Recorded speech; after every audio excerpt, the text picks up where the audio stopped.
Bonjour à tous, bonjour à toutes et bienvenue sur La Clé des Champs, le podcast qui donne la parole aux agriculteurs. Aujourd'hui, c'est un épisode très spécial que je vous propose. Le premier épisode du podcast enregistré en live avec du public. Tout est parti du collectif de Chez les Landais, une association dans laquelle j'ai la chance de faire partie du bureau. Chez les Landais a pour objectif de mettre en lumière l'agriculture landaise. On vous attend d'ailleurs très nombreux dans le hall 7.3 au Salon de l'Agriculture pour partager un bon moment ensemble. Bref, avec Chez les Landais, on a décidé d'organiser une avant-première du film Rural d'Édouard Bergeon au cinéma de Dax, dans les Landes. Ce film documentaire retrace le quotidien de Jérôme Bail, président des Ultras de l'A64. Entre moments politiques très forts et vie personnelle touchante, ce film permet de mieux comprendre les colères agricoles et la vie en ruralité pour ceux qui l'auraient perdu de vue. Après la projection, s'en est suivi l'enregistrement de cet épisode du podcast sous forme de débat devant une salle pleine à craquer. Merci à tous d'être venus si nombreux. Au micro pour ce débat, j'ai eu la chance de recevoir Édouard Bergeon, qui est le réalisateur du film, Jérôme Bail, éleveur de limousines en Occitanie et personnage principal du film Rural, François Purseigle, sociologue reconnu dans le monde agricole, Kevin Puisségur, éleveur de volailles dans les Landes et membre des jeunes agriculteurs du département. Et en exclu, à la fin du débat, on a reçu Michel Biérot, expert de la grande distribution, que vous connaissez certainement suite à ses nombreux passages sur les plateaux télé. Lors de ces discussions, on a découvert les coulisses du film, bien sûr, mais on a aussi essayé de comprendre pourquoi le Sud-Ouest était le terreau des revendications agricoles actuelles. Et pour finir, on a parlé de ruralité et des cultures locales qui y sont associées. Une thématique qui m'est chère, puisque vous le savez peut-être, dans les Landes, nous avons une culture et des traditions bien marquées. À l'heure de l'urbanisation croissante, ces dernières sont parfois contestées, alors qu'elles font pourtant partie de notre ruralité et de ce que nous sommes. Avoir au micro ce casting de haute volée nous a permis de répondre et d'analyser toutes ces questions. Allez, avant de vous laisser en compagnie de nos invités du jour, juste pour vous dire que le film Rural sera en salle à partir du 4 mars. N'hésitez pas à aller le voir, je ne peux que vous le recommander. Bonne écoute!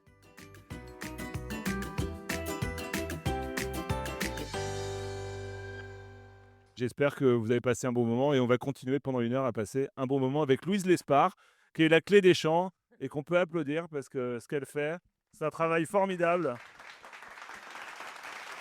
pour acculturer la population à l'agriculture et à la ruralité. Merci Louise. Merci Edouard. Justement, tant que tu as le micro, j'aimerais commencer par toi. Est-ce que tu peux nous raconter, ça a été quoi le déclic pour toi de faire ce film?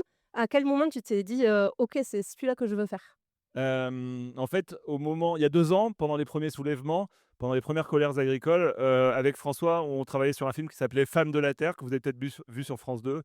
70 ans de combat des agricultrices, pour acquérir leurs droits. Parce que oui, messieurs, les femmes étaient souvent dans l'ombre des messieurs sans statut et aujourd'hui pour, continuer à défendre leurs droits et on était au moment des colères et on avait vu émerger, le mec qui a la casquette à l'envers qui est là, qui avait même déclenché les colères. On voit l'archive où place du Capitole, tout était parti. Et je l'avais bien identifié ce garçon, mais sûrement que j'en avais peur puisque non pas qu'il soit costaud et qu'il soit plus beau que moi, mais qu'on ait le même âge surtout Et que j'ai gagné à Peyrorade. et que tu as gagné à Peyrehorade et surtout, on a des hématomes crochus en fait. On a une histoire similaire. Nos 2 pères, ont vécu des destins, assez similaires, pas au même moment. Mais voilà, je le voyais un peu au loin et François surtout, il en parlera mieux que moi. Il a voulu documenter, sociologiquement la colère, agricole qui se soulevait d'où? Du Sud-Ouest. Alors, pas, de la région Occitanie, mais plutôt voilà, de la région Nouvelle-Aquitaine, mais qui partait d'Occitanie. Il y a des raisons pour ça, on y reviendra et il m'a dit: «Moi, je vais faire, cette étude sociologique dans cette France, qu'on ne regarde pas et où on ne s'arrête pas et est-ce que tu ferais pas le film documentaire?» Alors moi, je l'en ai fait pour la télé, maintenant je fais du cinéma. Peut-être que certains ont vu mon premier film, Au nom de la terre. Qui l'a pas vu? Attention. On va prendre vos noms à la sortie, vous ne vous inquiétez pas, on va Bon, vous mettre. encore une fois, c'est les moins de 20 ans, hein. Ah ouais, c'est les moins de 20 ans. Et en fait, je me suis dit: «J'y retourne aux si je fais un documentaire, c'est pour le mettre sur le grand écran. C'est pour qu'on vive le moment qu'on va vivre ce soir. C'est pour échanger, libérer la parole autour d'un film. C'est l'emmener ailleurs dans les médias, c'est l'emmener dans les salles de cinéma et pour que ça devienne une œuvre et que ça vive». Parce que je pense qu'on a besoin d'avoir des imaginaires importants, forts pour raconter la ruralité. Vous voyez bien qu'aujourd'hui, dans les partenaires, il y en a pas beaucoup au début, hein. Il y a Mickey, les Américains ont suivi le film, mais il y en a pas d'autres. Après, il vaut mieux qu'ils suivent le film que nous, hein. Eh oui, on l'a fait en pirate ce film. En pirate, c'est-à-dire je l'ai tourné quasiment tout seul avec ma caméra et parce qu'on n'avait pas les moyens de le faire autrement. L'avantage, c'est qu'on est très dans l'intimité avec sa caméra, enfin l'intimité. On est Très très entreprenant. proche de Avec une réserve, quoi, hein. ouais, ouais. Surtout. Justement, tu peux nous raconter combien de temps vous avez passé ensemble? Et est-ce qu'il y a des séquences que, à regret, tu as dû enlever? Comment ça s'est passé ce tournage? Alors c'est un film documentaire, il y a pas de scénario comme je vous le disais. Par exemple, la petite famille qui arrive, c'est pas du tout écrit, c'est pas quand je commence à tourner, il y a pas de petite famille. C'est la magie de la vie et la surprise de la vie qui font qu'elle arrive. Heu, Moi j'ai des intuitions, on est en veille beaucoup avec François et Jérôme, on a un groupe WhatsApp, on se parle tous les jours, on se parle le week-end, voilà, on échange des conneries, des choses sérieuses et puis on sur une timeline, moi je me dis: «Il va se passer peut-être les élections chambre d'agriculture», mais à l'époque, vous savez même pas si vous allez vous présenter. On peut poser ci, on peut poser ça et puis après il y a les ultras et puis les vœux et puis la campagne et puis le Tour de France et voilà, ça me fait des événements dans la timeline. Puis quand la famille rentre, bah, après il y a un enjeu de est-ce qu'elle va rester ou pas? Donc je sais qu'il y a une décision de justice et tout, donc je viens à des moments précis, puis aussi pour raconter, les saisons, les différentes tâches au travail. L'hiver, c'est pas la même chose que l'été pendant les foins, donc tout ça fait que je descends à peu près une cinquantaine de jours, ce qui est beaucoup et pas beaucoup sur 1 an et demi. Et à chaque fois, je tourne ou pas ce que j'ai à tourner, mais en tout cas, on fait de la veille parce qu'il faut pas qu'ils me disent: «Jérôme, bah, il s'est passé ça hier et tu étais pas là», parce qu'on va pas le refaire, ce n'est pas du cinéma de fiction, c'est du documentaire. Donc bah, je sais pas, je ne questionne pas, vous avez vu, je ne parle pas à Jérôme. La seule qui a le droit de me parler, c'est la maman. C'est une sorte de narratrice un peu, qui a la carte d'immunité et qui peut, raconter ce qu'elle a à dire, quoi. Parce que vous avez bien vu que le plus solide de la famille, c'est pas Jérôme, hein, c'est Lulu, hein. Les écolos, c'est à la bêche. Et Jérôme, lui, il va voir les écolos, il déconstruit sa mère un peu. Elle m'en a voulu d'ailleurs. J'ai perdu un tiers de l'héritage. Et donc, je sais pas, je dois tourner 250 ou 300 heures de rush, mais après, on sait à peu près où on veut aller. C'est un peu comme la crème sur le lait qui bout, hein, on prend ce qu'il y a de meilleur. Et puis après, on essaie avec le monteur, Ludovic, qui est dans l'autre salle d'ailleurs, qui est un Landais. C'est un Landais qui a monté ce film. Il Euh, habite à Bayonne. ouais. Qui vient de Cagnotte. Et on a décroché le gros lot avec lui. Et en tout cas, ben nous, on a essayé de mettre du cinéma dedans. Donc, de créer des moments de dramaturgie, puis des moments de joie, et puis des moments de tristesse. Et puis tout ça fait qu'il y a un récit qui vous a procuré, je l'espère, un minimum d'émotion. Et vous étiez dans un film. Mais sauf que c'est pas un comédien. Et alors, si tu aimerais que les spectateurs retiennent un message à la sortie du film, ça serait quoi? Que c'est un film qui donne la patate et qui est un film sur la transmission et que l'agriculture, la ruralité peut générer des vocations et que même si c'est difficile, c'est la liberté, c'est la beauté, c'est nourrir la France, c'est la fierté. Et c'est ce que tu défends beaucoup, c'est avoir la tête haute, relever la tête. Et qu'en tout cas, il y a une chose que les Français et tous les humains n'arrêteront pas, c'est de manger. On est dans des temps un peu plus, en ce moment, chahutés. Et peut-être que l'autonomie alimentaire dont on parle, peut-être que plus encore, il va falloir qu'on s'en préoccupe. Hier, il y avait une classe d'un lycée à Castres, un lycée privé, où c'était une classe défense. C'est-à-dire qu'en gros, ils travaillent, là, ils travaillaient sur l'autonomie alimentaire. Et les gamins, ils étaient à fond. Parce que bah, quand on a une chemise à fleurs et qu'on vient dire à l'ancien Premier ministre, je vous amène de la joie, du dialogue, et qu'on a une casquette à l'envers devant tous ces politiques-là et qu'on le fait avec sincérité, sans vouloir forcément prendre le pouvoir, et, et ben voilà, je pense qu'il peut y avoir de l'espoir pour tous les jeunes avec cette figure pop, sincère et caractérielle. Justement, Jérôme, quand Édouard il est venu te voir pour faire le film, tu as accepté tout de suite? Alors, non, là, pour la première rencontre avec Édouard, alors j'avais pas vu son film, pour la petite histoire, donc je faisais partie des moins de 20 ans. Et un jour, j'étais avec François Purseigle, on était tous les deux, j'étais parti dans un débat avec des grands politiques. Abraham. Abraham, ouais. Où c'est qu'il fallait essayer de réconcilier la ville et la campagne, mais ça avait été difficile, hein. Parce que je pense que déjà, je leur ai pas trop laissé le temps de parler, je leur avais surtout expliqué ce que je pensais d'eux, donc ça avait un peu refroidi l'ambiance. Et en rentrant avec François, il reçoit un coup de téléphone par le plus grand des hasards, parce que ça faisait un petit moment qu'il me disait qu'il fallait que je rencontre Édouard Bergeon, et comme par hasard, c'était Édouard. Et donc, on a discuté, et moi, on a parlé un peu, et je lui ai expliqué que moi, des projets, ça ne m'intéressait pas. Projet de film, parce que j'en avais refusé mais déjà quelques-uns, pour vous dire plus d'une quinzaine, hein, parce que je ne voulais pas que les gens, en fait, se fassent de l'argent sur notre dos. Et surtout, moi, si j'ai été mis en avant, c'est parce qu'il y a des gens qui se suicident. Il y a une colère agricole, il y a de la tristesse agricole. Et en fait, je ne voulais pas que les gens ils se servent de ça pour gagner de l'argent sur notre dos. Il y a déjà assez de monde, qui gagne de l'argent sur notre dos, donc je ne voulais pas qu'il y en ait qui en rajoutent, hein. Et donc, Édouard, il m'a dit un truc, il m'a dit: laisse-moi au moins l'occasion de venir te rencontrer et on verra ce que ça donne. Et qu'est-ce que ça a donné? Ça a donné que quand on s'est vu, ça a matché de suite, hein. Donc on parle vraiment d'intimité. Bon, ça, c'est pas arrivé jusqu'à là, mais Il m'a ah, invité à dormir chez lui quand même, ouais, plusieurs fois, mais non, et ça a matché. Et moi, je lui ai dit: «OK, j'accepte ton projet à une seule condition, c'est qu'on défende la cause. L'argent, on s'en fout, c'est la cause, c'est vraiment, il faut que ces agriculteurs, quand ils voient le film, ils soient fiers de se retrouver, que ces gens dans le monde rural, quand ils voient le film, ils soient fiers de se retrouver et que ça porte un message d'avenir et qu'on puisse, montrer que même si on est des ruraux, même si on ne sait pas bien parler, on a le droit d'être fiers et on a le droit de ne pas oublier nos racines et qu'on peut regarder même les plus hauts politiques français dans les yeux. Voilà, et c'était vraiment le message, que j'avais demandé à Édouard et moi, voilà, et je pense que, quand on arrive, un peu à secouer le président de la République, on est arrivé au summum de Ou la mer en tout cas. ouais, je ne l'ai pas secoué, je l'ai bien broyé en tout cas. Justement, Jérôme, ce qui m'a marqué dans le film, c'est que, bah, tu le sais, tu as une image, relativement clivante quand on dit Jérôme Bail, et pas Bail, Bel, machin. Jérôme Bail, voilà, ça marque les esprits. Pourtant, bah, toi-même, tu as eu des réticences, mais qui sont peut-être dans la salle. moi-même non, ils sont pas dans la salle, mais j'ai reçu quelques WhatsApp pour savoir ce que je faisais là. Mais, dans le film, on te sent beaucoup dans le consensus, dans le dialogue. Comment t'expliques ce paradoxe entre, l'image que tu as au premier abord et ce que tu sembles être vraiment? Il faut tout le temps cacher son jeu. On m'a toujours dit ça, la belote: «Ne montre jamais ton jeu». Donc c'est ce que je fais. Non, mais après, il y a eu surtout, ce bout de papier, cette scène où c'est que moi j'ai tenu parole, auprès du Premier ministre en disant: «Nous on a obtenu ce qu'on veut, on lève le barrage», c'est tout simplement ça.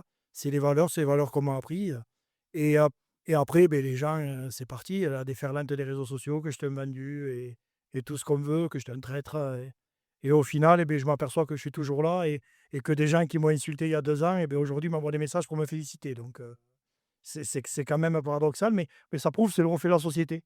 C'est qu'aujourd'hui, c'est plus facile de juger les gens, sur ce qu'on voit sur les réseaux sociaux. Alors je ne veux pas le dire là parce que on a El Doctor, un sociologue, qui a un doctorat, mais aujourd'hui, on écoute plus les gens sur les réseaux sociaux que des gens qui ont un doctorat. C'est quand même la gravité actuelle, je trouve. Mais après, écoute, tu sais, dans la vie, on ne peut pas plaire à tout le monde et plaire à tout le monde, c'est plaire à n'importe qui. Donc moi, je prie qu'aux gens de valeur et c'est ça qui m'intéresse. Tu es quand même très médiatisé, faut être quand même solide pour encaisser tout ce que tu as encaissé. Toi, c'est quelque chose que tu fais assez naturellement, tous ces médias ou comment tu le vis, cette, «pression-là» entre guillemets? Il faut être solide, oui, mais après peut-être que j'ai eu des épreuves dans ma vie qui ont fait que ça me rendait encore plus solide. Quand, en 2011, je me fais écraser par le tracteur parce que j'ai mal mis le frein à main en coupant un arbre, que j'ai multiples fractures du bassin, fracture de la jambe, le foie éclaté et tout ce que tu veux, et qu'on m'explique, 2 vertèbres fracturées, qu'on m'explique que je ne dois plus remarcher et que c'était le 22 mars et que le 19 juillet, je me lance un défi, parce que je suivais mon équipe de rugby en vélo, parce que j'arrivais à remarcher et que je me lance un défi, c'était de traverser la chaîne des Pyrénées en moins de 24 heures. Je suis parti le 4 heures de l'après-midi de Bayonne et je suis arrivé le lendemain à 2 heures à Perpignan par la 117, donc voilà, ça c'est une épreuve de vie. Quand 2 ans après, je prends un plaquage à retardement et je me trouve 7 jours en tétraparalysie et qu'on m'explique que peut-être, si après mon hématome dans la moelle épinière, s'il ne se résorbe pas, je reste tétraplégique. Ça, c'est une épreuve de vie. 2 ans après, je retrouve mon père avec une balle dans la tête, hein. Donc aujourd'hui, les mecs, qui pensent m'impressionner, j'en ai vu d'autres, et j'espère encore en voir d'autres. Ça veut dire que je vivrai longtemps, mais après les médias, tu sais, c'est pas la guerre quand tu vas les voir, et si des fois, tu dis des conneries, tu as dit une connerie, ça ne sera pas la première et ça ne sera pas la dernière. Et alors toi, qu'est-ce que tu aimerais que les gens retiennent du film? Quel message tu aimerais qu'il véhicule? Qu'on peut y croire et qu'il faut y croire. En fait, nous, vous l'avez bien compris, hein, tout le fil conducteur du film, c'est le collectif. C'est le groupe, c'est les amis, c'est des mecs, avec qui on a mis un maillot et qu'on garde cet état d'esprit. Je le dis souvent, nous, quand on est rentré sur l'autoroute, il y avait vraiment 3 mots que je voulais que les gens s'incrustent dans la tronche. C'était, le respect, la solidarité et la détermination. Et ça, c'est des mots qu'on entend pour ceux qui ont mis un maillot, c'est qu'on entend dans un vestiaire de rugby. Voilà, tous les dimanches, et quand tu as un état d'esprit comme ça, tu peux qu'avancer. Et ce que je veux prouver et ce qu'on veut prouver, c'est qu'il faut y croire, qu'il faut relever la tête et qu'aujourd'hui, on ne doit pas disparaître, on ne doit pas crever. Moi, je suis fier d'être agriculteur, je suis fier d'être chasseur, je suis fier d'être issu de ce monde rural, je suis fier des valeurs qu'on véhicule et autant quand j'étais petit, j'avais honte de dire à l'école que mes parents étaient agriculteurs. Parce que je n'avais pas les dernières Air Max, parce que je n'avais pas les derniers jogging, je n'avais pas la dernière PlayStation. Finalement, ça sera à refaire. Quand j'étais petit, j'aurais été fier d'être fils d'agriculteur et je veux continuer à l'être et je veux continuer que tous ces jeunes qui veulent s'installer, qui veulent croire à leur rêve, parce que tu deviens agriculteur par rêve et par passion. Tu ne le deviens pas comme ça du jour au lendemain. Il faut que tu l'aies en toi. Je veux que ces jeunes, ils puissent aller voir leurs amis et leur dire, moi, je veux être agriculteur et je suis fier d'être agriculteur. En tout cas, fais attention parce qu'avec toutes ces valeurs, tu es pas loin d'être écarteur de course landaise chez nous bientôt, donc c'est la case qui te manque. Ouais, mais alors, il va falloir que les arènes soient larges parce que T'inquiète pas, il y a ce qu'il faut. Bon, François, Kevin, j'aimerais bien parler avec vous de la crise dans le sud-ouest, dans les Landes aussi avec toi, Kevin. Déjà, j'ai un peu manqué à tous mes devoirs. Est-ce que vous pouvez vous présenter pour que la salle sache qui vous êtes? Donc, bonjour à tous. Kevin Pouille-Ségur. Donc moi, je suis agriculteur à Sergaston, entre Agenmo et Samadé, donc dans le sud et en milieu rural et un village de 350 habitants. Je fais du poulet, du canard et des grandes cultures comme la grande majorité des agriculteurs ici dans le département. Bonjour, François Purseigle. Certains d'entre vous me connaissent puisque j'ai eu l'occasion de réaliser des entretiens, des enquêtes dans le département il y a peu de temps encore. Voilà, j'ai consacré une thèse de doctorat à l'engagement syndical et professionnel, notamment dans le département des Landes, où j'ai eu l'occasion d'enquêter un certain nombre d'entre vous. Et puis depuis maintenant une dizaine d'années, je travaille sur l'évolution des structures d'exploitation. Je suis professeur des universités à l'Agro-Toulouse, école d'agronomie que j'ai la chance de diriger depuis le 1er janvier, voilà, et qui a pour vocation de former des ingénieurs qui vont travailler sur le terrain et notamment, je l'espère, dans le sud-ouest de la France parce qu'on en manque terriblement de compétences, d'innovation, voilà. Et donc, je suis très heureux d'être ici avec vous. Merci Patrick, merci Louise. Justement, François, j'aimerais profiter de ta présence pour que tu nous aides un peu à prendre de la hauteur sur la crise agricole, actuelle.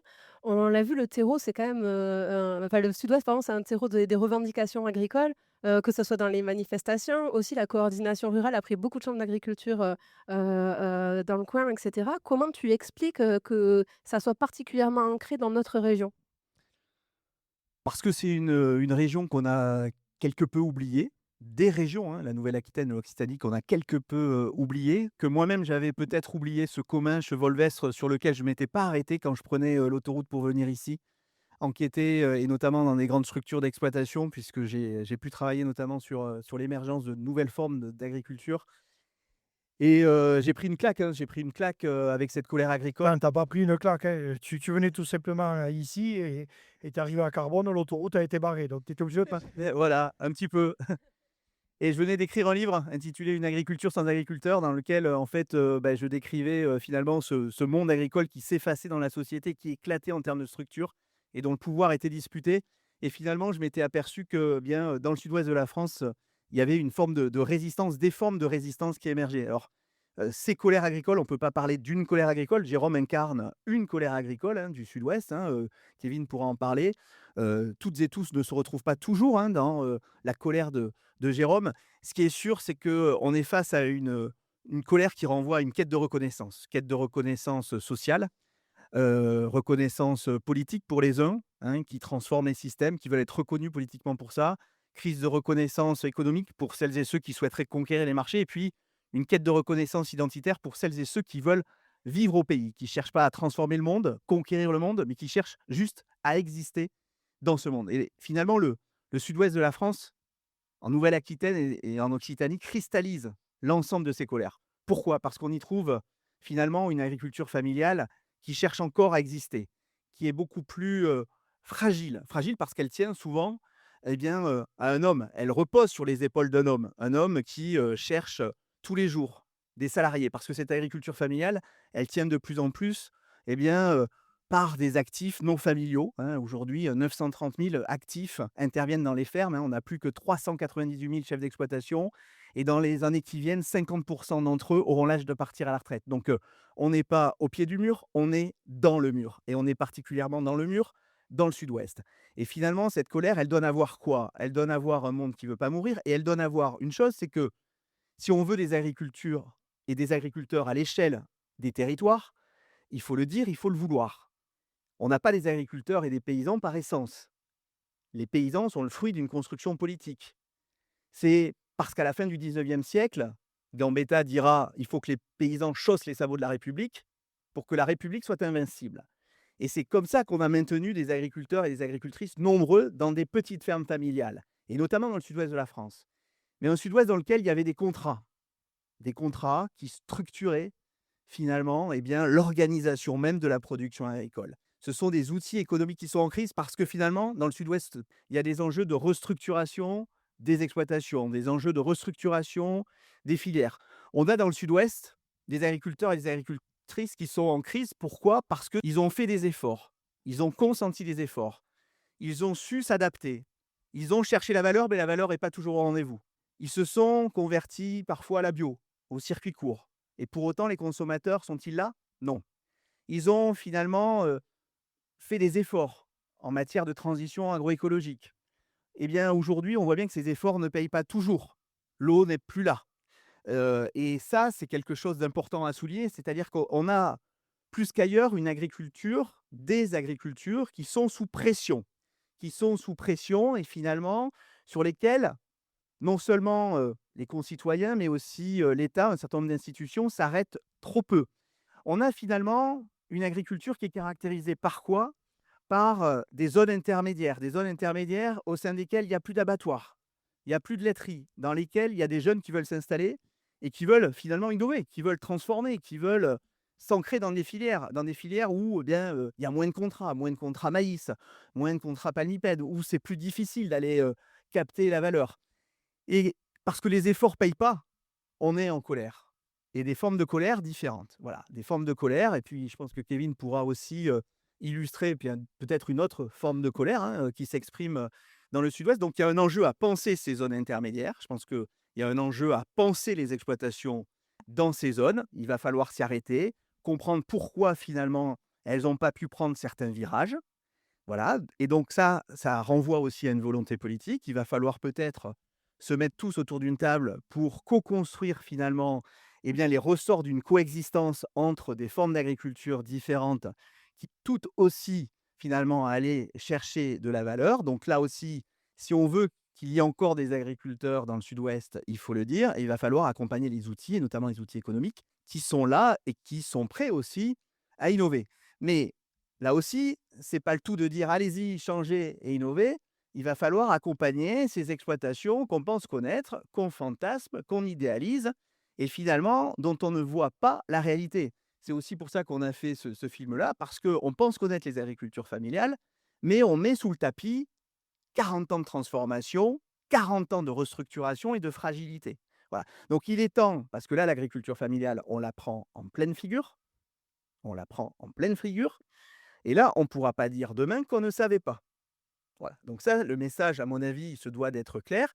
Et ça veut dire quoi? Ça veut dire que plus que jamais, nos territoires, notamment du Sud-Ouest, ont besoin d'innovation, ont besoin de recherche, ont besoin de transformation et ont besoin de compétences. Parce que qu'est-ce qui m'était dit, moi, sur les barrages à un moment donné? Mais ils sont où les gars que tu formes? Ils sont où tes ingénieurs? Et ils sont où, finalement, celles et ceux qui sont capables d'apporter aussi des éléments qui vont permettre aussi d'accompagner la transformation? Donc, il y a un enjeu, finalement, à redoter ces territoires de compétences, et il y en a, et à articuler tout ça. C'est-à-dire que, finalement, il y a un enjeu d'investissement dans ces zones, et il y a un enjeu aussi, ça a été souligné dans le film, de reconnaissance, et j'en ai plus ou moins parlé, de reconnaissance de ce qui a été fait, et de ce qui peut être fait, et de ce qui doit être fait. Voilà. Donc, je pense qu'il y a un certain nombre d'agriculteurs, et tu diras aussi peut-être, Kevin, ce que tu en penses, qui attendent aussi cette reconnaissance, qui attendent ce regard qui n'est pas posé sur eux, parce que finalement, on se dit, ah, mais de toute façon, il y en aura toujours. Sauf que, et là, je terminerai là-dessus, les agricultures du Sud-Ouest sont en première ligne du changement climatique, en première ligne. Voilà, donc on a beau dire il faut se diversifier, mais a-t-on les ressources pour se diversifier? A-t-on l'eau pour se diversifier? A-t-on les outils de transfo et de collecte pour se diversifier? Eh bien souvent non. A-t-on les bras et les cerveaux pour se diversifier, là aussi, parce que c'est bien gentil de dire il faut se diversifier, mais il faut les compétences. Des cerveaux, on en a, hein. Oui, mais il faut les mettre au service de l'agriculture et c'est vrai qu'il faut faire de l'agriculture aussi, finalement un secteur qui est reconnu pas simplement symboliquement, mais effectivement parce que stratégiquement, avoir des agriculteurs à l'échelle du territoire et des territoires du Sud-Ouest, c'est important parce que ça participe aussi de la souveraineté alimentaire et de l'accès à une alimentation aussi de qualité. Voilà. Et que ça a un prix. Oui, ça a un coût, ça a un coût, ça a un coût pour la société, mais il est temps, aujourd'hui en 2026, de se dire: «Ben voilà, est-ce qu'on est prêt à payer, finalement, ce coût?» Voilà. Kevin, ça te fait écho, ce constat, dans notre agriculture landaise? Ouais, ben moi ça me fait écho. Bon, mais on a partagé les constats avec François, ouais, puisque François a mené une étude sur le département, une étude qui, du coup, qui nous parle avec ces conclusions-là et ces éléments-là qu'il a menés, qu'on a mis en lumière. Moi, les revendications de Jérôme, elles nous parlent tous en tant qu'agriculteurs parce qu'elles sont légitimes. Et c'est le cri du cœur des agriculteurs qui sont attachés à leur métier. Ici, dans le sud-ouest de la France et dans le sud en général, on a en nous, c'est en nous, c'est comme ça. C'est ancré, des valeurs que l'on a, d'amour du métier, d'amour de l'agriculture. On fait ça par passion. On a c'est viscéral, on ne peut pas l'expliquer et moi, je ne me vois pas faire autre chose demain. Il en est que ici dans le département, nos anciens ont construit un modèle qui faisait que, basé sur de l'agriculture familiale et des petites structures, donc on est très nombreux, le poids de l'agriculture est hyper prégnant dans ce département et dans la région, et dans la grande région Nouvelle-Aquitaine. On avait des structures basées sur de l'entraide, sur de la main-d'œuvre familiale, sur, des petits volumes avec, des filières de qualité où les agriculteurs se sont regroupés pour avoir, de la marge. Ça a marché pendant un temps, ça a marché, ça a prospéré. Et à un moment donné, on arrive, nous, on prend le relais de tout ça. Les marges, soit elles diminuent, soit elles se maintiennent. Seulement, en parallèle de ça, les charges d'exploitation explosent. La main-d'œuvre familiale, elle est scalée, mais à un moment donné, c'est vieillissant et puis ça se perd. L'entraide, on peut faire ce qu'on veut. On essaye toujours d'être solidaire, de s'entraider, mais quand on est de moins en moins nombreux sur les territoires, c'est de plus en plus difficile. Et du coup, beh, toute cette marge et cette plus-value qui faisait, qu'on arrivait à tenir la tête hors de l'eau sur un département, à gagner notre croûte et cetera, mais ça s'amenuise.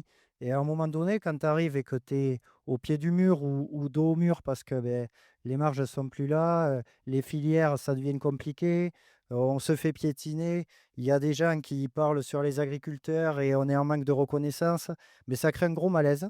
Ça crée un gros malaise et le départ de toutes ces revendications, c'est certainement ça, c'est cette crise de reconnaissance et cette crise de revenus qui fait que nous, les agriculteurs, à un moment donné, beh, il faut qu'on se sente écoutés, il faut qu'on se sente aussi considérés dans la société et il faut qu'on arrive à vivre de notre métier parce que nous, notre but, c'est un but qui a du sens quand même, c'est de nourrir la population, c'est de nourrir la France.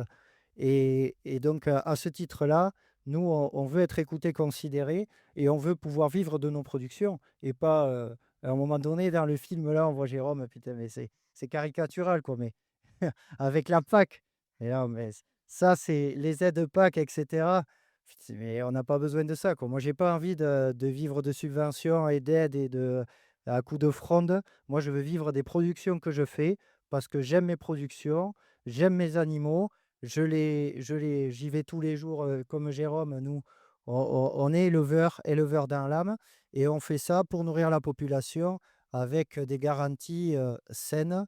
François, ça t'évoquait, je crois quelque chose? Non, c'est très juste ce que tu dis, parce que finalement, plus qu'ailleurs, il y a, des charges qui sont, beaucoup plus élevées. Il faut une gestion de la charge et du coût, imputé aussi à l'agriculture dans ces régions, qui est, fort, et donc ça, c'est important de le dire et il y a un enjeu surtout à consolider les exploitations qui sont en place. Parce qu'il ne s'agit pas simplement de dire: «Il faut installer», il faut consolider aussi les exploitations pour qu'elles puissent être reprises demain. Voilà, donc il ne faut pas, mettre la charrue avant les bœufs. Voilà, je pense qu'il y a un enjeu à consolider les exploitations, à travers aussi de l'innovation, à travers de la recherche, à travers des restructurations Et ça me paraît assez fondamental parce que finalement, peut-être que plus qu'ailleurs dans le sud-ouest, on a peut-être loupé le coche, finalement, d'une certaine restructuration.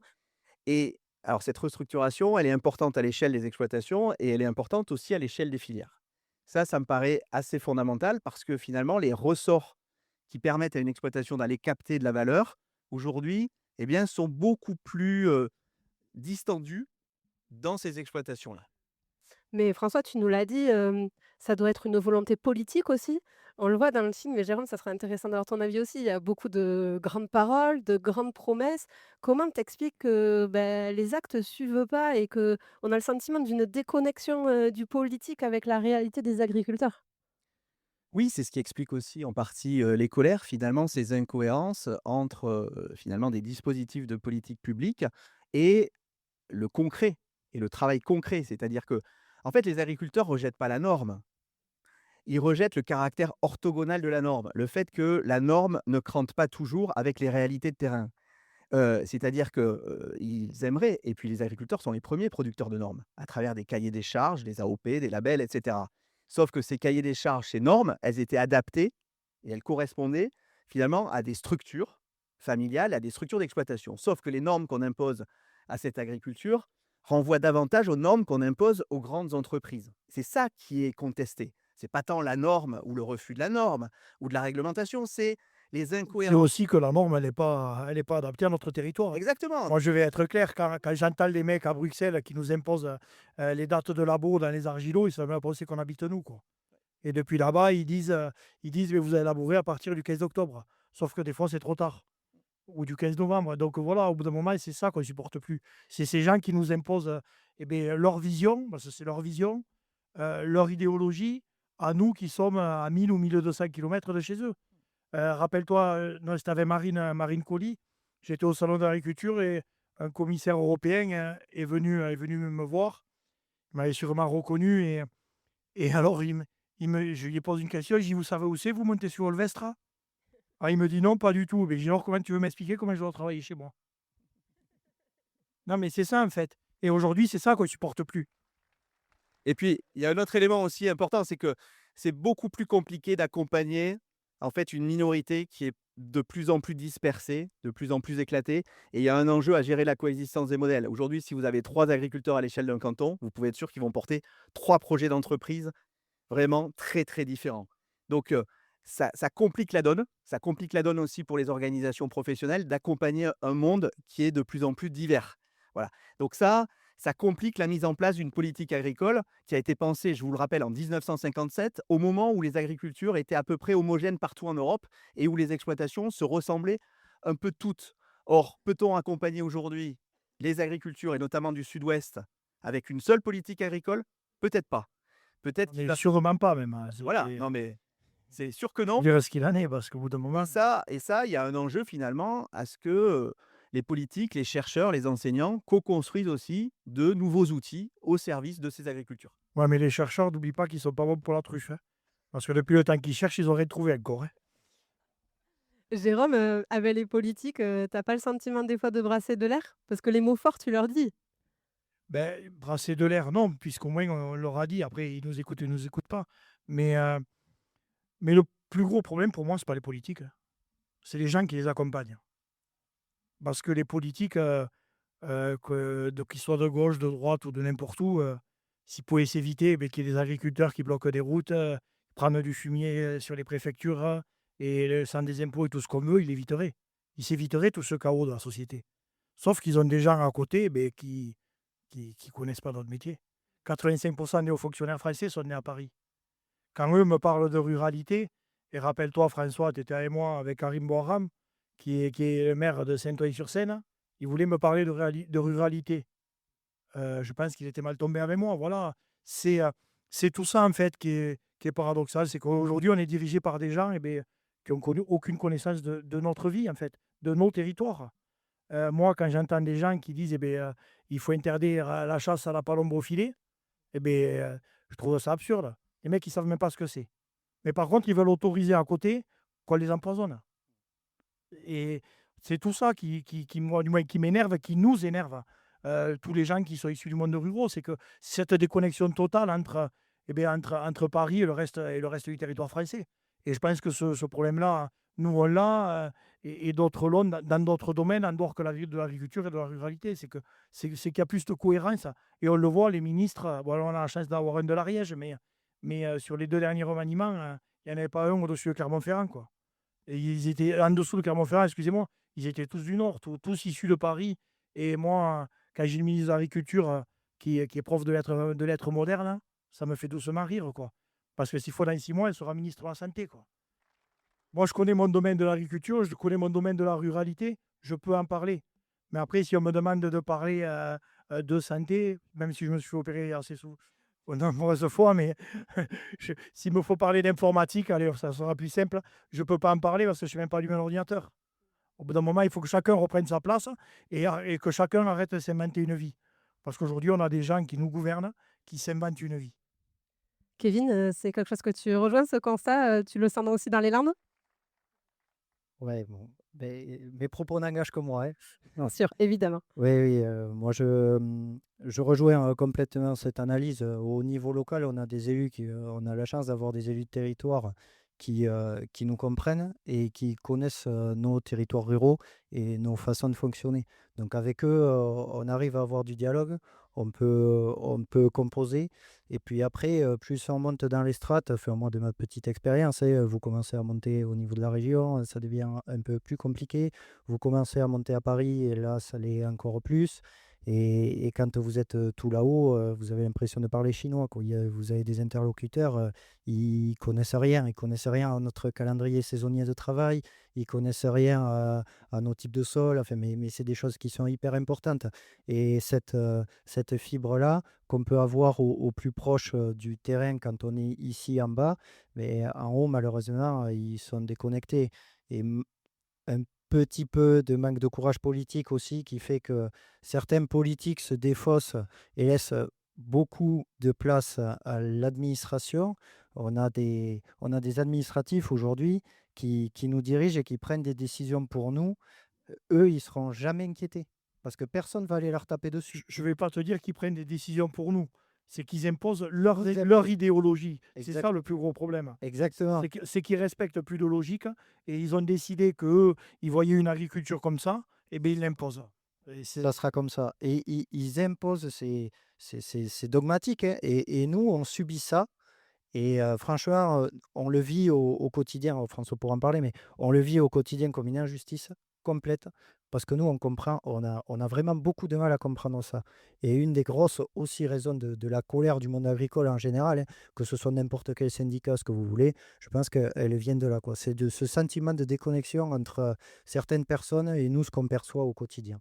Je pense que l'un des drames de l'agriculture française, c'est qu'elle est pensée par des personnes qui pensent souvent la connaître parce qu'on est tous plus ou moins issus de ces mondes agricoles. Sauf qu'aujourd'hui, on voit bien que les agriculteurs sont une minorité parmi d'autres.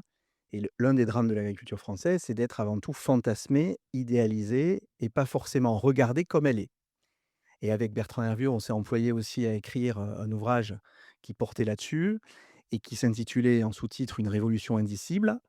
Et trop souvent, c'est vrai des politiques, mais c'est vrai des chercheurs aussi, hein, c'est vrai parfois de certains professionnels, on met certaines réalités sous le tapis. On met certaines réalités sous le tapis qu'on ne veut pas voir. Alors, certains ont parlé d'une révolution invisible ou silencieuse à un moment donné de l'histoire, hein. Aujourd'hui, on ne peut pas dire que cette révolution, elle est invisible ou silencieuse, hein.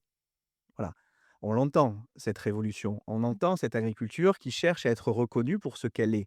Parce que finalement, les colères agricoles, c'est la colère d'entrepreneurs, alors qui ne regardent pas leur entreprise tous de la même manière, mais ce sont avant tout des entrepreneurs qui cherchent finalement à faire évoluer des structures d'exploitation et qui cherchent aussi à ce que finalement l'État reconnaisse la pluralité des projets qui les caractérisent à l'échelle du territoire. Voilà.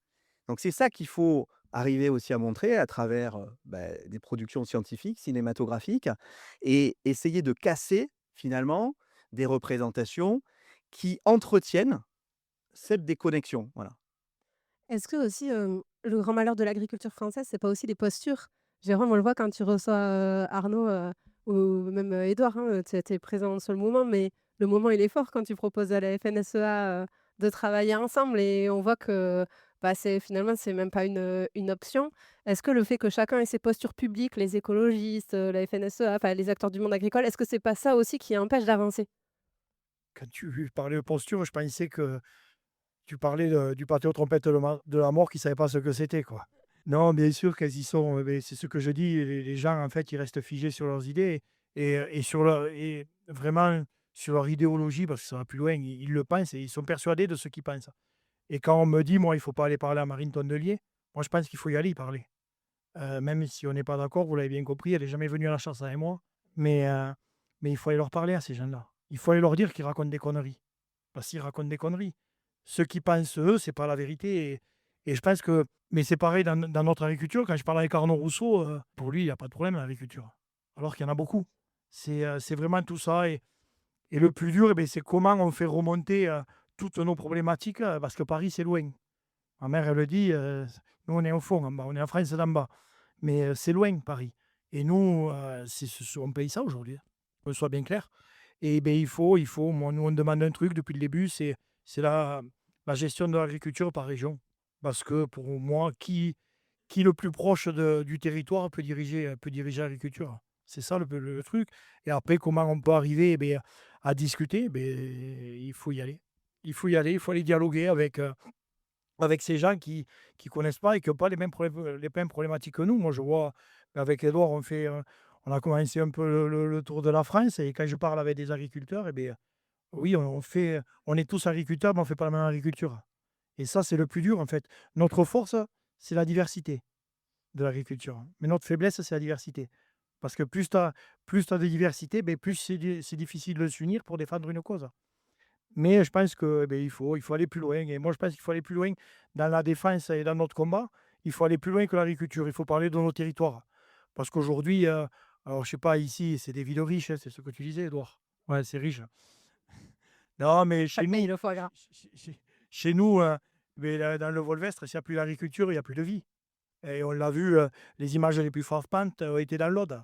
Dans l'Aude l'été dernier, où c'est que tout simplement, il n'y a plus d'agriculture, il n'y a plus de vignes, il n'y a plus rien.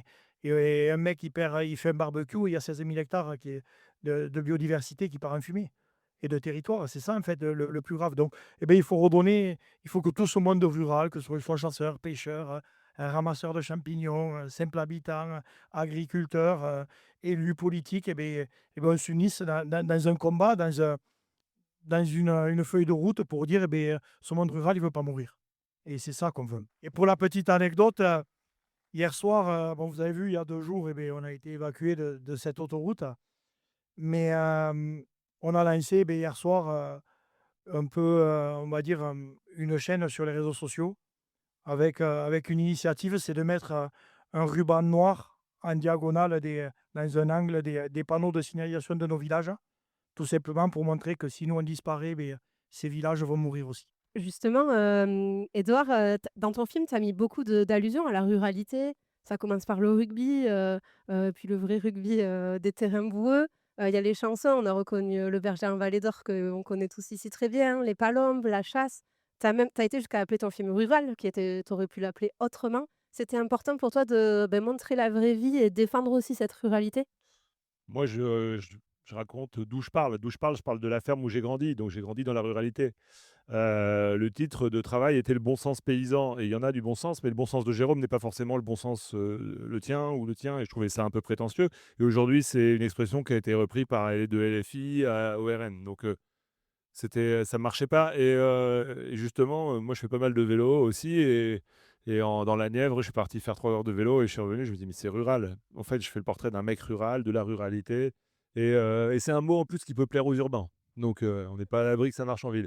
Mais non, mais je dis ça parce qu'au Nom de la Terre, c'est 2 millions d'entrées, mais seulement 100 000 à Paris. 100 000, c'est beaucoup, mais sur 2 millions, ça fait un petit coef quand même, alors que le cinéma, ça fait beaucoup à Paris. Peut-être que les Parisiens mangent pas la même chose que vous. Oui, ils mangent Probable. voilà, ça vient d'ailleurs. Mais en tout cas, oui, après moi, je crée pas grand-chose, je choisis ce que je viens filmer.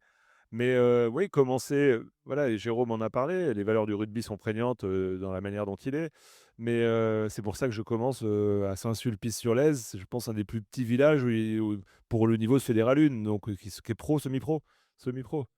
Donc troisième niveau. Donc ce rugby village avec beaucoup de cohésion, c'était important de commencer là et puis ensuite, de montrer, oui, des symboles de la ruralité comme cette foire, cette vente aux enchères qui fait revivre un cœur de village. Des fêtes comme moi dans lesquelles, j'ai grandi également. Donc c'est plein de touches. Regardez la biodiversité, regardez les palombes, il y a pas de fusil. Même quand il est derrière le sanglier, il est avec un bâton. Bon, quand il appelle son pote, on imagine bien que pan. On voulait pas qu'elles arrivent dans les Landes. C'est pas sympa ça.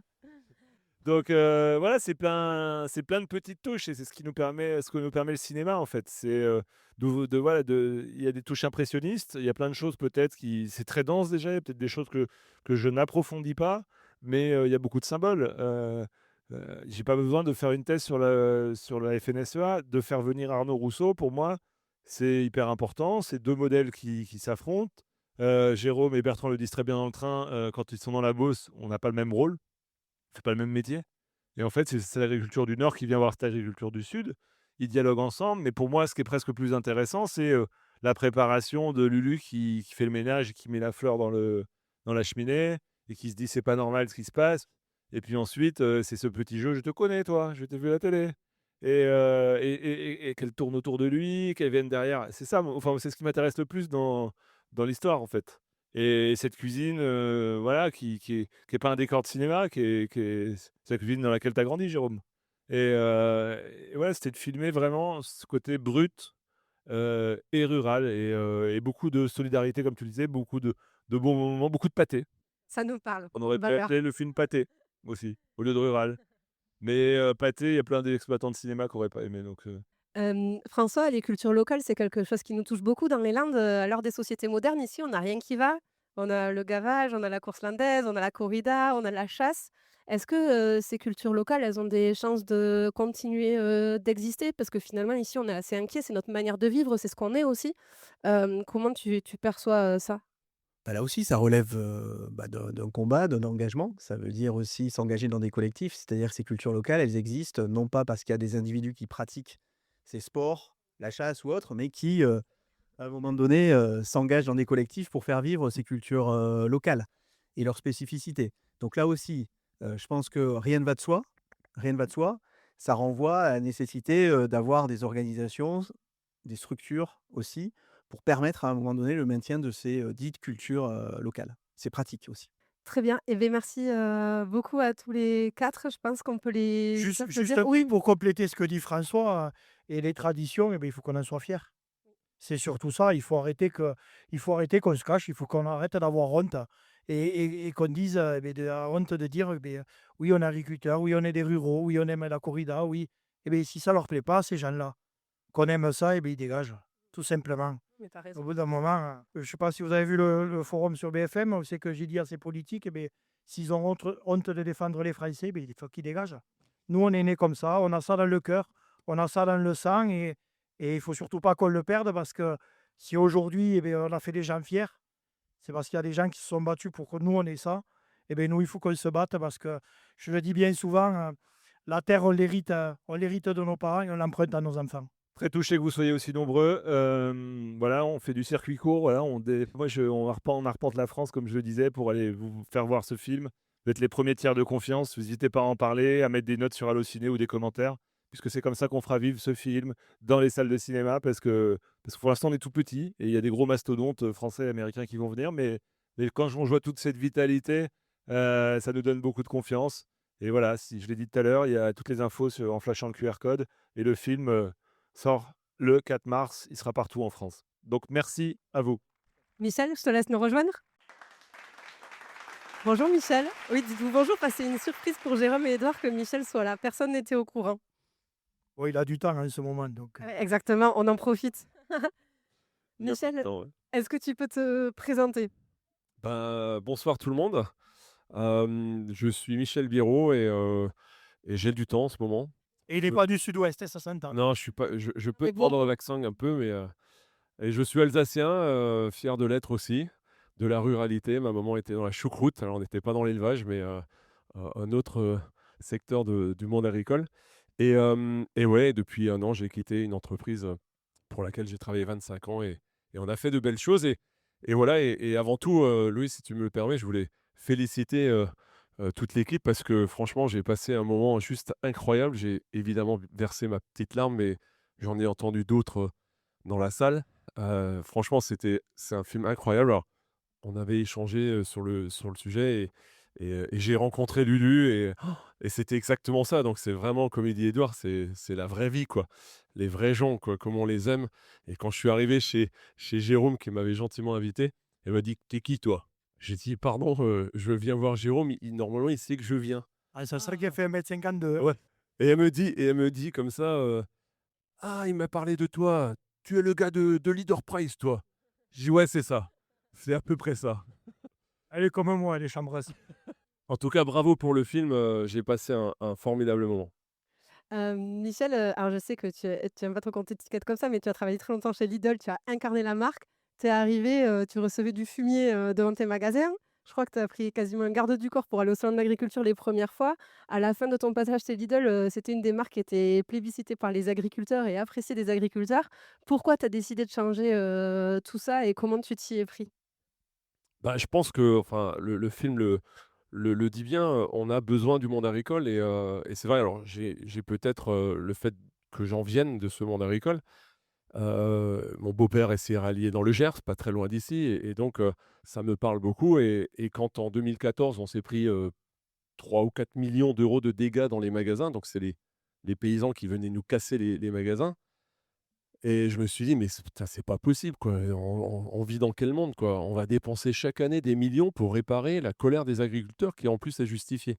Et donc on s'est dit un matin, je me suis dit: «Bah, il faut qu'on leur parle» parce que finalement quand vous êtes distributeur, le monde agricole, alors je grossis le trait, mais on ne le connaît pas, le monde agricole. On discute avec des industriels qui nous cachent beaucoup de choses, qui sont tout sauf transparents, qui sont dans une opacité totale. Heu, 75 de ce qu'on mange dans nos assiettes, sont produits par des multinationales, qui enrichissent des Américains. Bref, et je me suis dit, «Comment je peux faire pour parler au monde agricole?» Et je me suis dit: «Ben, le meilleur moyen, c'est d'aller au salon d'agriculture.» Et effectivement, la première année, j'avais, de la sécurité parce qu'ils voulaient ma peau et finalement, on a fait 10 ans au salon, et très rapidement, c'est les éleveurs, les agriculteurs qui étaient sur le stand et qui tenaient le stand et ça, j'en étais très fier et finalement, comment ça s'est fait? Ben, il suffit, l'agriculteur et Jérôme le dit très bien, il faut le respecter, il faut l'écouter et il faut lui donner de la transparence, il faut lui expliquer. Quand on ne se parle pas, on ne peut pas se comprendre. Et en fait, la distribution, pendant des décennies, n'a jamais parlé au monde agricole. Et le simple fait de les écouter, de s'asseoir, d'écouter, qui nous expliquent leurs contraintes, que nous, distributeurs, on leur explique nos contraintes, parce que chacun a des contraintes, bah finalement, déjà, ça apaise, rien que ça. Et je ne vais pas encore donner d'argent, mais rien que ça apaise déjà le dialogue. Et donc voilà, après, on a construit des tripartites, on a fait bien sûr des choses, et je pense qu'il y a des choses possibles.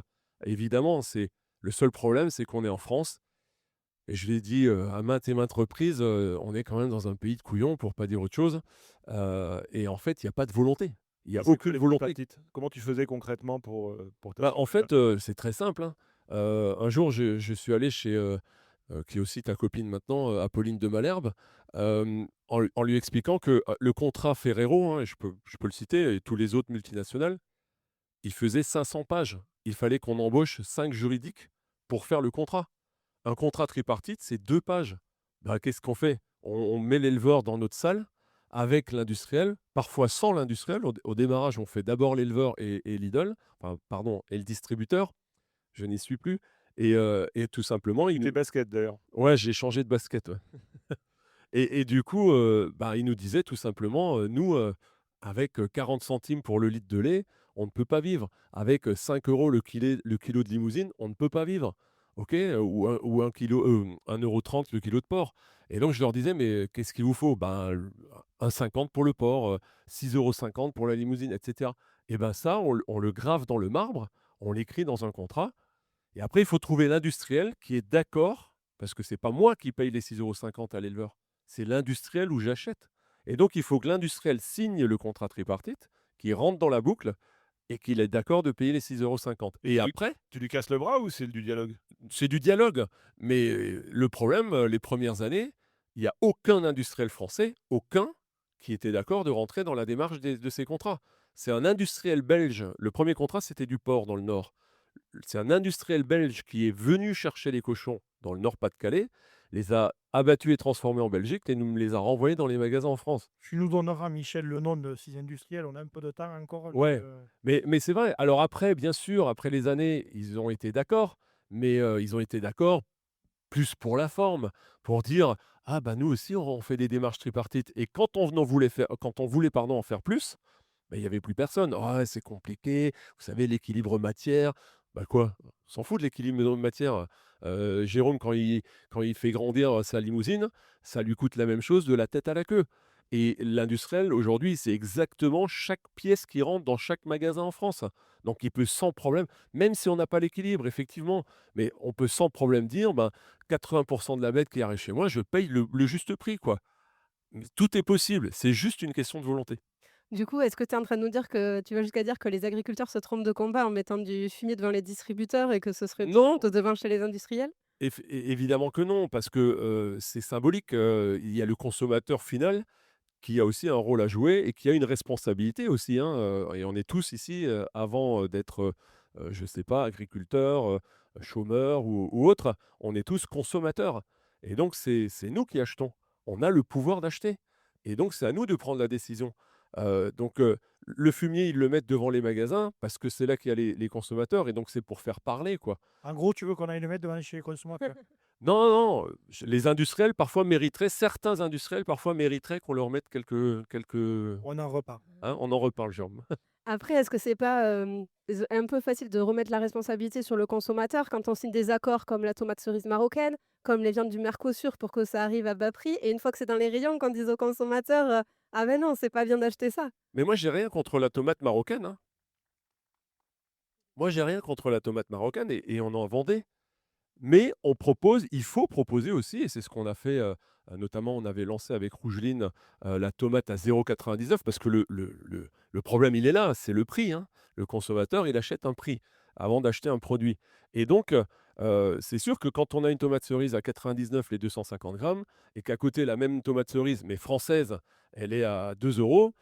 Bah ouais, alors le consommateur, quand vous le questionnez, ah bah là, lui, tout le monde veut sauver le monde agricole, hein. Mais on est parfois un peu bipolaire, voire schizophrène. Et on dit tous, ouais, ouais, il faut aider les pauvres, il faut les sortir de leur merde et tout, machin. Et au final, quand ils voient les deux tomates cerises, eh ben, ils achètent la marocaine. Donc quand je dis que le consommateur, il a une responsabilité, c'est là. Alors, il faut que le distributeur propose des deux. S'il ne propose que la marocaine, ça va pas. Ça et qu'il y a un combat, je crois, qui tient beaucoup à cœur à Patrick, donc je me permets d'en parler, mais que l'origine du produit soit clairement affichée aussi. Parce que si on avait un foie gras qui était estampillé Sud-Ouest et un foie gras qui était estampillé Bulgarie, clairement, le consommateur, ça serait un peu plus simple pour lui de faire le bon choix. J'ai un exemple très très récent de ce matin. Je l'ai regardé dans le train en venant cet après-midi. C'est Olivier Devers, que vous connaissez tous, qui est tous les matins sur RTL et qui défend cette histoire de l'origine. Et en fait, il a ce matin dit eh ben, je vais féliciter un industriel qui s'appelle Enaf, Loïc Enaf. Vous connaissez tous le pâté Enaf, bien moins bon que même si je ne l'ai pas goûté encore le tien, mais voilà. Il a marqué ils vendent de la langue de bœuf du Brésil. Catastrophe. Sauf que eh ben, c'est le seul qui écrit en grand que sa langue de bœuf vient du Brésil. Donc, partant de là, on peut pas être. Enfin, moi, je ne suis pas contre le Mercosur. Les éleveurs, ils veulent tous qu'on exporte. Donc, il faut aussi accepter qu'on importe. J'ai pas de problème avec ça. Le problème, c'est quand on importe de la merde et surtout des produits qui ne sont pas soumis aux mêmes normes que nos éleveurs français. C'est ça le problème. Et donc, il faut mettre des clauses dans ces contrats. C'est pas d'interdire, de dire on ne veut pas importer. Bien sûr que non. Mais les poulets, les fruits et légumes d'Espagne, il faut qu'ils soient soumis aux mêmes normes, qu'ils ont les mêmes. Ça, Michel, tu sais très bien que ça n'arrivera jamais. Mais oui, je sais bien.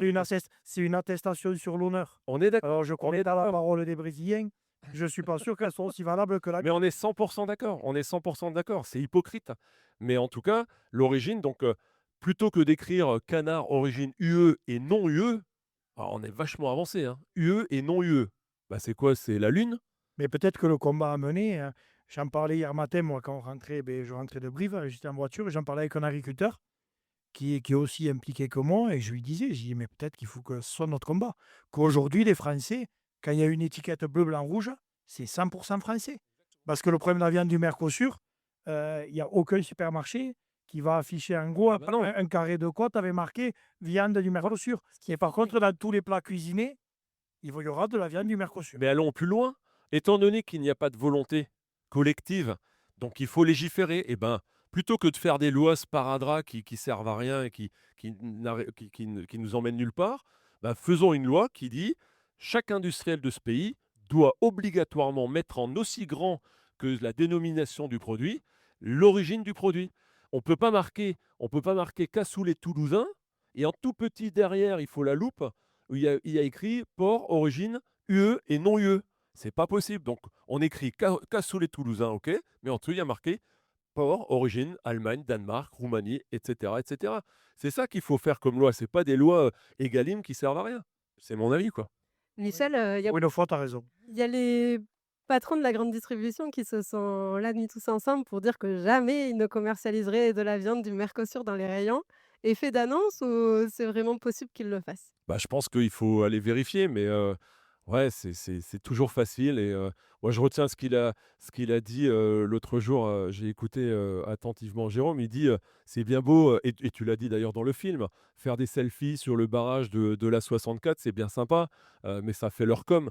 Mais derrière, quand on gratte un peu, qu'est-ce qu'ils ont fait vraiment pour Jérôme? Qu'est-ce qu'ils ont fait vraiment pour le monde agricole? Donc, les distributeurs, voilà, et c'est souvent de la com. Maintenant, il n'y a pas de volonté, donc il faut avancer. Moi, j'ai essayé de me battre, les contrats tripartites, voilà, c'était bien, mais c'était pas suffisant. Et pour aller plus loin, bah, il fallait à un moment donné que quelqu'un dise c'est une obligation. Sinon, et si c'est tout pour tout le monde la même chose, on joue tout le monde dans la même cour. Donc, bien sûr que c'est possible. C'est juste une question de volonté. Tu penses qu'on peut y arriver? Tu penses que la grande distribution est une des réponses à la question? Ouais, je pense que ils le disent, pareil, 85% c'est Rousseau qui le dit, 85% de ce que produisent, ça passe aussi par la distribution. Et moi, je reste positif, et je retiendrai ce qu'il a dit dans le train. Ils ne méritent pas de crever, quoi. Enfin, l'agriculture, c'est tout, c'est les territoires, c'est la ruralité, c'est les paysages. C'est pas que les bêtes qu'ils élèvent, mais donc c'est un tout et on en a besoin. Donc c'est nous, les consommateurs, qui devons aussi et qui pouvons changer la donne en achetant français et que français, quoi. Et arrêtons enfin, regardons les étiquettes. Très bien. Merci beaucoup, Michel, pour ton analyse. Allez, mot de la fin pour Edouard, après, il faut vraiment qu'on clôture. Et vraiment, dans le sens de ce que dit Jérôme, c'est pour ça que moi je suis fier aussi de faire un film de cinéma sur cette ruralité. En fait, les imaginaires, c'est important. Les prises de parole sont importantes. Et c'est pour ça qu'on fait toute cette tournée de 80 dates, qu'on va avoir RTL comme partenaire, Brut, Le Pèlerin, qu'on va avoir la France Agricole. Et on ne s'était pas gagné, mais ils vont être partenaires parce qu'au bout d'un moment, ça devient plus puissant qu'en fait que ceux qui ont des réticences. Beaucoup se bouchaient le nez au début. Aujourd'hui, vous voyez la sincérité de l'histoire avec Evan, de la maman, de Jérôme. Ces imaginaires sont importants. C'est pour ça que moi, je crois que je suis plus utile aujourd'hui. J'aurais dû reprendre la ferme de mon père. Mon père est parti, j'avais 16 ans. Mais finalement, j'ai pris la caméra et je raconte là d'où je viens et là d'où j'ai grandi et ce qui me compose en fait. Et mes 3 prochains projets de fiction, de cinéma avec des comédiens sont dans la ruralité. Alors, je vais faire un drame, je vais faire un thriller policier et une comédie qui va s'appeler Fumier. Parce que Fumier, l'avenir, c'est la merde. Je ne sais pas si vous le savez, mais en tout cas, on va se marrer avec Guillaume Canet qui reviendra dans l'aventure. Et on peut passer des messages aujourd'hui. Puis, je vais sur Netflix avec un film qui s'appelle Cow Fast. Donc, vache, Cow Fast. Comment transformer des vaches en mules. Eh ouais. On peut aussi voilà, raconter des messages en faisant ces programmes-là. Et après, les vrais partenaires du film, c'est vous. Hein. Si Exactement. vous êtes fiers d'être ruraux, eh bien, c'est à vous d'en parler autour de vous et que ce film il soit diffusé et que les gens le voient. Eh qu'ils voient qu'on peut aimer nos animaux, mais on peut aussi manger de la viande. C'est tout ça et ça passera par là. C'est l'action de com, c'est la solidarité, c'est nous. Et soyez fiers et soyons fiers d'être issus de ce monde rural. Parce qu'ensemble, on risque rien. et voilà. À bientôt.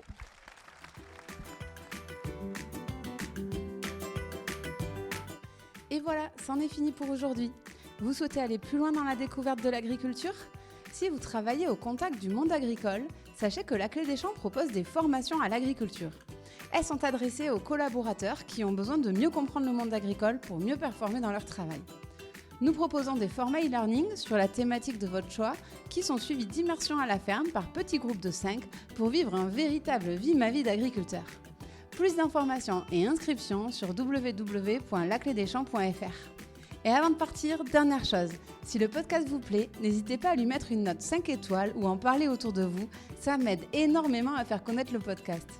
Merci beaucoup et je vous dis à très bientôt pour en savoir toujours plus sur le monde agricole.